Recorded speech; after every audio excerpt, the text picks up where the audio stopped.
jam hire mon bandiraɓe tedduɓe musidɓe sehilaɓe dinguiral jamma beela hetto beela jamma beela ɓe mbi ko wona lacciri e saño saka ngela. Ɗum noon eɗen jiiɗi etade tarde ɗo ndeɗo deftere wiyetede ɓe jeehi ɓe gartani, tawi windi ɗum ko musidɗo men Mamadou Salif Mbaye, gorko mo Nere Walo. Kone wasiya dowrowo joɓari aduna ha tengti noon e gurdam ɗanniyankoɓe, kono kadi ma en taw wona ɗum tan nde haalata ende haala goɗɗum ko fewti e gurdam men. Ɗum noon koye ɗum paaden joni so Allah jaaɓi.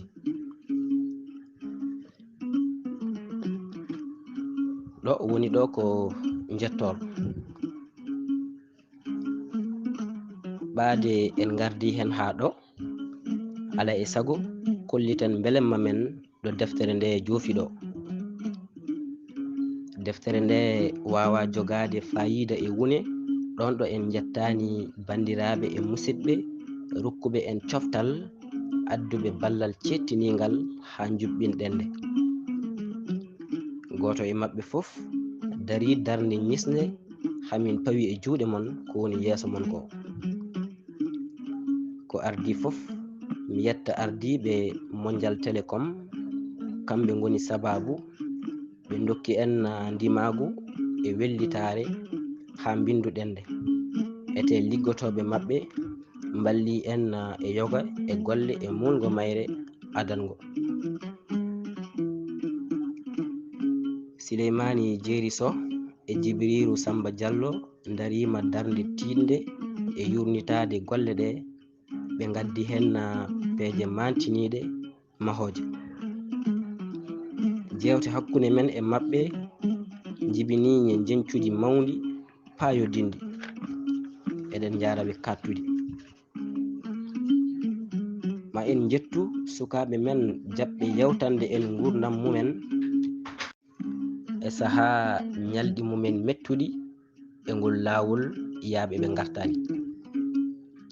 Ko ɓen goni Ousmane Sy gandiraɗo Kaw Sy, e Oumar Bayal, e Seydou Anne gandiraɗo Kaya, e Hammel Ba, e Moussa Sam, kamɓe woɗɓe ɓe en limtani inɗe mumen.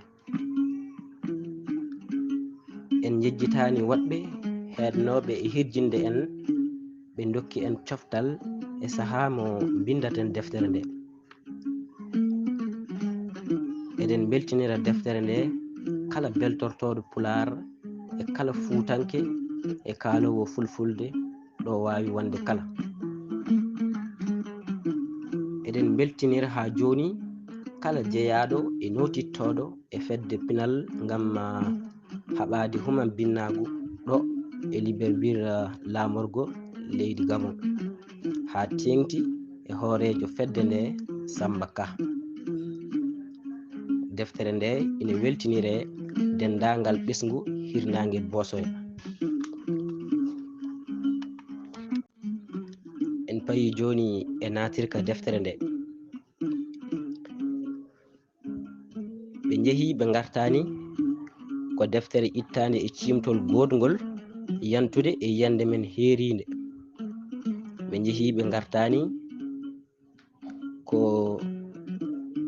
ari ko feññinde dendagal jikkuji jolɗi e yonta men saabu mbaylandi e kesam hesamagu e nattodiral pine.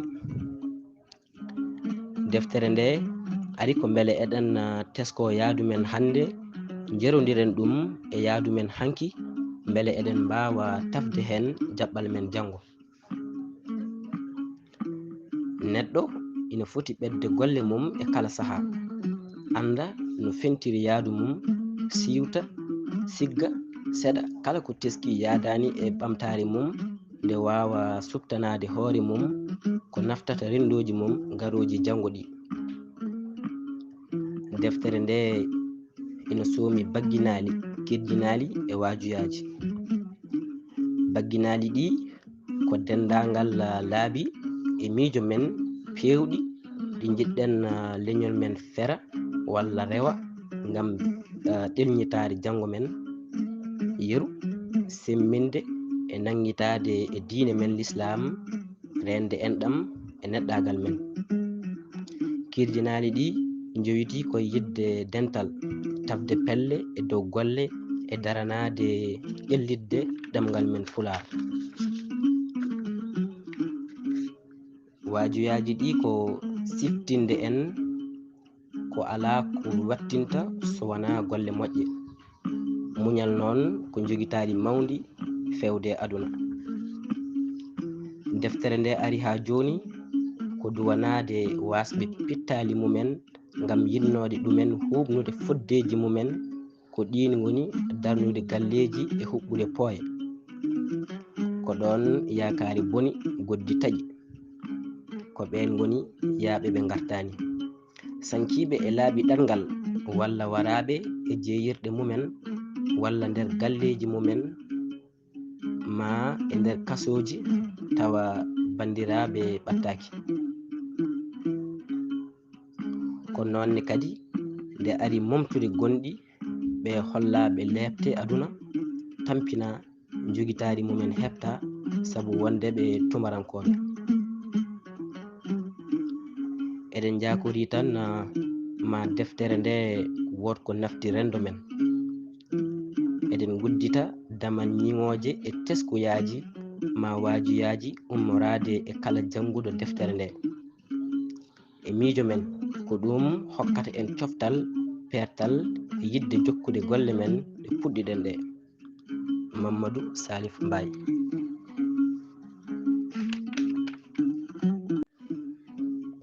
Damal goo hono sawru yooro worani bewɗo. Ɗi duuɓi fof toɓo toɓani saka ilam ila. Soño e heege ko ɗima hirnage rewo Afrique. Yooro sompi mbaggu mum laddeji fof ngoli, leɗɗe gadanteje hanki ko ɓuri hen hewde maayi, leydi fiɗɗitima wonti seeno meho e jeerende. Yoga e calli bamruɗi ngubbima, leɗɗe bamwamuje e murtoɗe lomtima ciluɗe gawdule e nammaje. Yimɓe ngani sabu ɗo doge waɗi ƴuttinde dañaka. Remoɓe, aynaɓe e awoɓe mowoni kala tiningo yooro. Awoɓe mbatti jirotirde koɗɗa kon ngelloyon e giccon kon ɓe berlotono e saha gubbi hanki. Remoɓe ɓe jowitima e ballaji ɗi ballani so wona ɓeydugol soppere leɗɗe e soño. Aynaɓe ne ko heewi hen geggi, heddiɓe ɓe mbatti aynude sardiji ɗi sarɗiji mumen timminaka. Hammadi ko ɓi jibinande moƴƴere njol dow nawruɗo naworɗo sembe moƴƴo mbaadi belɗo yiide. Kono hono no yontidiɓe makko ndu sawru woranimo.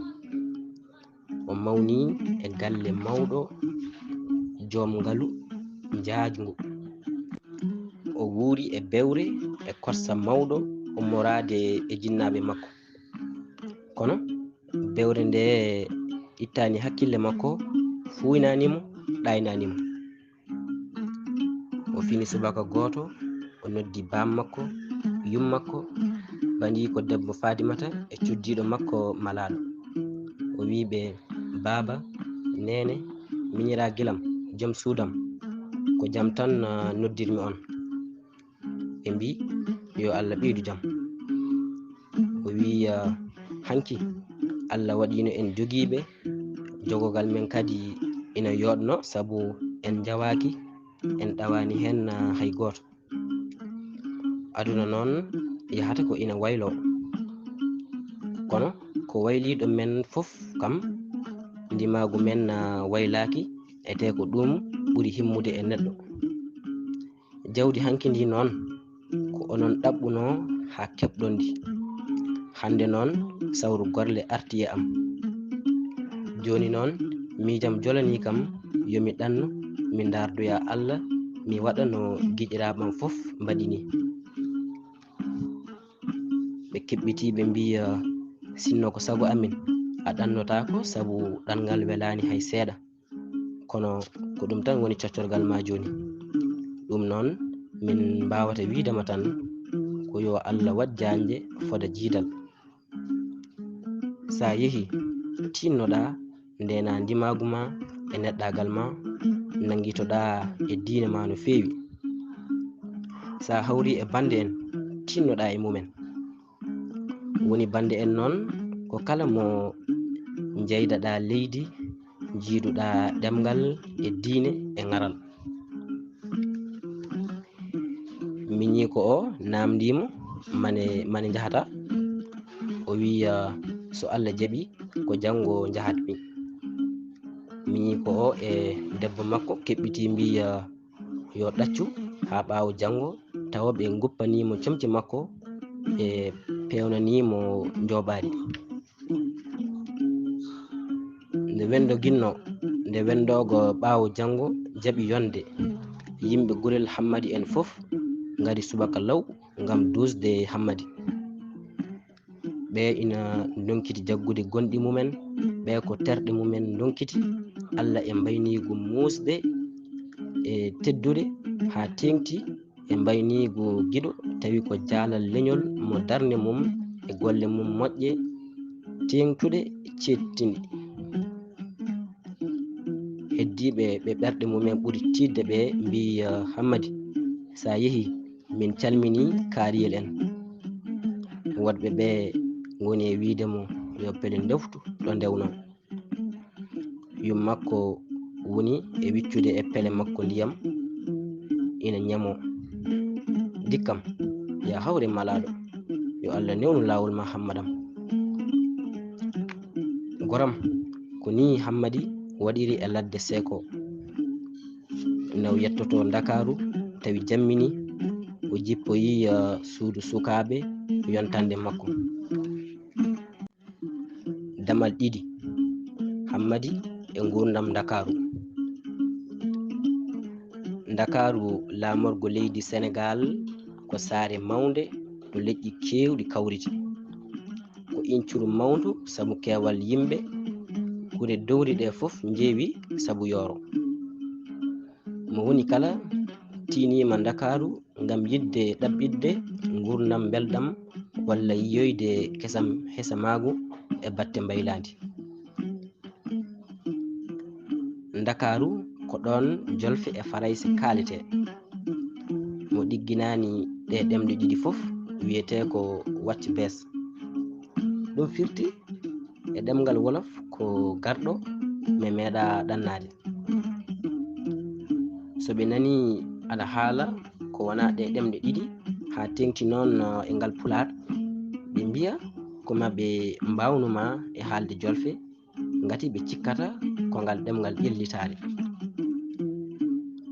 Hammadi wi mataw kay ko wonande jolfuɓe. sa haalani ngal ɓe mbiya yow lutax do wax wolof, yow tuksiga rek. ndaw toñange holi toɓe pawi ɗum. beele kamɓe kam ɓe mbawi haalde Pular. koni ko min hawa ɓe yimɓe e yidde waylude woɗɓe mbatta ɗumen koɓe goni ko. ko gonga neɗɗo ina foti wawde ɗemgal ko ngal wawi wonde kala. woni dalilami ɗum ko neɗɗo ina foti jogitade e gurdam mum. ndar ɗemgal way kono jogitari ni. nde saaha mum yonti kala, so ina ɓadima a hutorto ɗum. yanti hen sa wawi ɗemgal neɗɗo a hiisi e ñoore mum. hayso yiɗama ma o teddine sabu ɗemgal makko ngal mbawɗa ngal. kono ɗum kay fotani hadde mi haalde ɗemgalam ha tengti noon somi hawri e bandam hono am. ɗum ko kawisa jagguɗo Hammadi no fewi. Hammadi heɓɓiti wi min sinno ko sagam mo woni kala yo jangu ɗemgal mum, moni kala yo nanguito e ɗemgal mum, janga ngal ƴellita ngal, sabu ko ɗum woni sodorde laawol ɓamtare leƴƴi Afrique. Ciftoren ko ɓooyani e saha jimani tubakiri e men. Ɓe kaɗino ƴellitagol ɗemɗe men sabu jangindeɓe en ɗemɗe maɓɓe. Ɓe mbi ko ɗemɗe maɓɓe tan mbawi ƴellidde en ha cikkuɗen ko ɗum tigi woni nafoore men. Kono mboɗo sikki hande en poti andude ko ɗum humno en hanno en ƴellitade. Wadde goto e men kala foti ko wallude goɗɗo o ha ƴellitan ɗemɗe men enen fof ɓamtoɗen ne mbawen heɓde ko'e men. Ɗum ko Jabol Hammadi ñande o hawri e Modou Fall e Ibou Ndiaye galle Amadou Sow en. Hammadi tawi ɗo jippune mumen ɗo giƴiraɓe mum hewɓe ɓe ko kamɓe jiidi wuro, woɗɓe ɓe ko kamɓe jiidi diwan. Kono kamɓe fof omo andiɓe sabu ko kamɓe mbaddi dingiral. Ɓe kiiri yewtidde, irtude bayraɗi e rokkodirde kabaruji ha jamma o woɗɗoyi ɓe ɗaani. Kamɓe fof koɓe 15 koma ƴeewa ɓittiɗa. So hoorema naati tan a heƴi. Ñande hen kam ɓe kirtima no moƴƴi sabu Jawhar mo Hammadi addorno. Jawhar firti ko kanŋe walla ngalu e ɗemgal Arab. Ɗo ko lacciri njondi ɓe panditi hen. Kowoni ko gurnam tumaranke yurmini. Nde wendoginno Demba Sehil Hammadi gila koɓe sukaɓe findini Hammadi. Ɓe juuli tan ɓe ƴetti kaɓirɗe maɓɓe ɓe tindi Place de l'Indépendance. Ko on nokku Hammadi wiyata dingiral ndimagu Sénégal naajo kala. Hawruno ko e ñalawma 4 setto hitande 1960. Ko ɗon Hammadi yi cuuɗi togatuɗi towɗi. Ɗo yehi fof o wonata koye ruɗade o sikka ma cuuɗi ɗi jowto e dow maɓɓe. Demba wiyamo yo ittini sabu cuuɗi ɗi ɓurimo ñiɓade e leydi. Ko ɗon o andi o naati aduna goɗɗo sabu kala ko yi ma o daro omo yeeɓa. Kono nde ɓooyata tawi o wemti. Ɗo Place de l'Indépendance ɗo ɓe ko hono Hammadi en poppata ko paɗe, woɗɓe ɓe ko jayde jeeyata, heddiɓe ɓe ko wundiɓe jeyguji mumen. Ko gurdam musɗam kono gorko so yalti galle mumen ngam ɗaɓɓitoyde dañal ala e sago o nangito e golle bawɗe wonde kala ɗon ɗo ɗen golle ina dagi. Sinno ko jogade humpito walla seedantagu mum ma wod golle ɗe cuɓaniɗa hoore ma. Ko ɗum ni nafi Hammadi seeɗa. So dawi Place de l'Indépendance ɗo so yeehi ha hiiri o hirnoto koye janginde e duɗe Pular gudditade ɗon e leegal maɓɓe Guédiawaye ko ɓooyani ko. Ko ni Hammadi faggitori sehilaɓe hewɓe nde tawno ko neɗɗo belɗo wondude, moƴƴo jikku, kono o jaɓata yaware. Ko haɗimo weldude e Modou Fall en ko. Ɓen kala mo ji mbiyata ko kañum en ɓuri ɗum ƴoƴje, ɓuri ɗum finde. Kono koɗo Hammadi ɗo ɓe goppiri golle. ɗo ɓe putti fof yewtere welde to bange coccodiral miijoji ina ɓilo hakkunde maɓɓe, Allah e neesu maɓɓe serde e miijoji maɓɓe wasde hawrude. Ko ɗon Hammadi wiɓe ko ɓe mbiyaton ko watɓe fayida ɓe. O joofi suka debbo goto ina ñaƴanno yeeso maɓɓe. O jokki o wi mataw kay wona ɓe fultiɓe wojjiniɓe no takam pooli wojjinam mi wojjinma. ɓe weeƴɓe e laabi nanditi e mbiriuji kaddiɗi ndaalaji ɓorotoɓe ha laaɓa so ina ngama. kono beele so jullari duumima e ndiyam ina watta ɗum norwa, ko ɗum woni ko mbiyaton mbaylandi e ƴellitare, ndaw ko jalni ndaw ko hawni. min mi riwtani wonko mbaylandi e kesam hesa magu moƴƴini e yonta men ko wayno werlaji laaɗe diwoje e deegoje, ayawuji kabrirɗe e yoga e gande cafrorɗe e gande goɗɗe pewtuɗe e ndema awo e ogirɗe. kono somi teskimo enen Afrique naaɓe elle cuttiɗen tan ko gueɗe ɗe ɓamtata en ɗe goppuɗen ko nafata en ko. min tengtina tan hay ayawuji kabrirɗi ɗi ina jogui mbaadi bondi e pinal men ha tengti to banggue diine, saabu gueɗe cuuɗetenoɗe kersirtonoɗe mbatti hollirede e tawegol ɓiɓɓe e jinnaɓe mumen e jonde wotere. ko ɗum waɗi jikkuji bonɗi kewɗi ɗi en gandano caktima ina jeeya e majji ni ɗi joofimi ko ɓenni ko. so eɗen ñamba poɗɗen ko subtade e nder pine maɓɓe kala ko ganduɗen ina wawi nawrude en yeeso, mbasen yejjidde wonko moƴƴi ha heewi e pine men, nanguitoɗen e diine men, saabu ko ɗum woni fayida gurdam men e ɗellitare janggo men. min Hammadi mi yoɗama ɓe sinkiɓe saccuɓe caccol gendi ɓorniɓe wutteji bakaji e dow mukke ƴikoje, ñaaƴiroɓe ɗemgal fulfulde, dariɓe jamma e ñalawma gam ƴellidde ɗemgal mumen pular.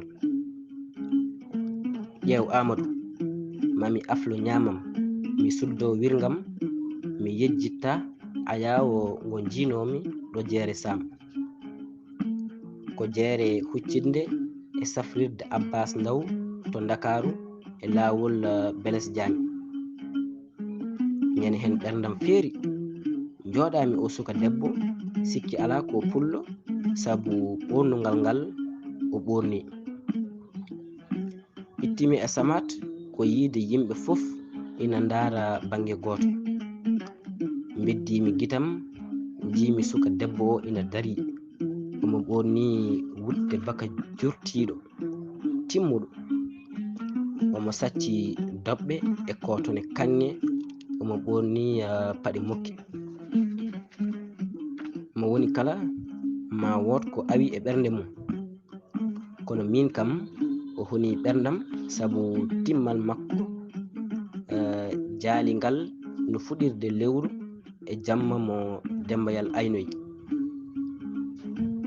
ñande hen ciftormi ko adduno comcol so wona surare, mboɗo sikki tan mami nattu mi yiyani ko wayni weyɗude garɗude, ma mbiya ko fuɗirgal nangue walla pettugol piindi ma caktugol hoodere jayre e jamma niɓɓo. e yonta men hande ko sendi debbo e gorko weeɓani.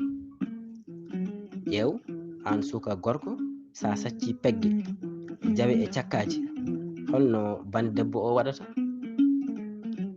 ɓe mbiya ko noon aduna addiri, jaaden hen. kono min wona noon mbimi. yaadude e jaɓɓal aduna ko ɓedde ngal jaɓɓal ƴewto so tawi wonko ngal ɓeydanma, e fawade ɗum neɗɗo o andanno nanguirgal. e aduna men hande o poɗɗen ko ñimtinde dooño e jaɓɓal mum. dooño so ina yaaha ko ardi foof ewnoto ɗo yaɓɓata ɗo so ina wawi ɓendinde ɗum fotta dorlol mum yawta fuɗɗo waylude goobo mum. So tawi o wawa ɓennude e on nokku, so tawi o wawa ɓennude nokku o rewta lawol gongol. Joni noon beele ndiɗo mbaylandi wonko wawi naftude en.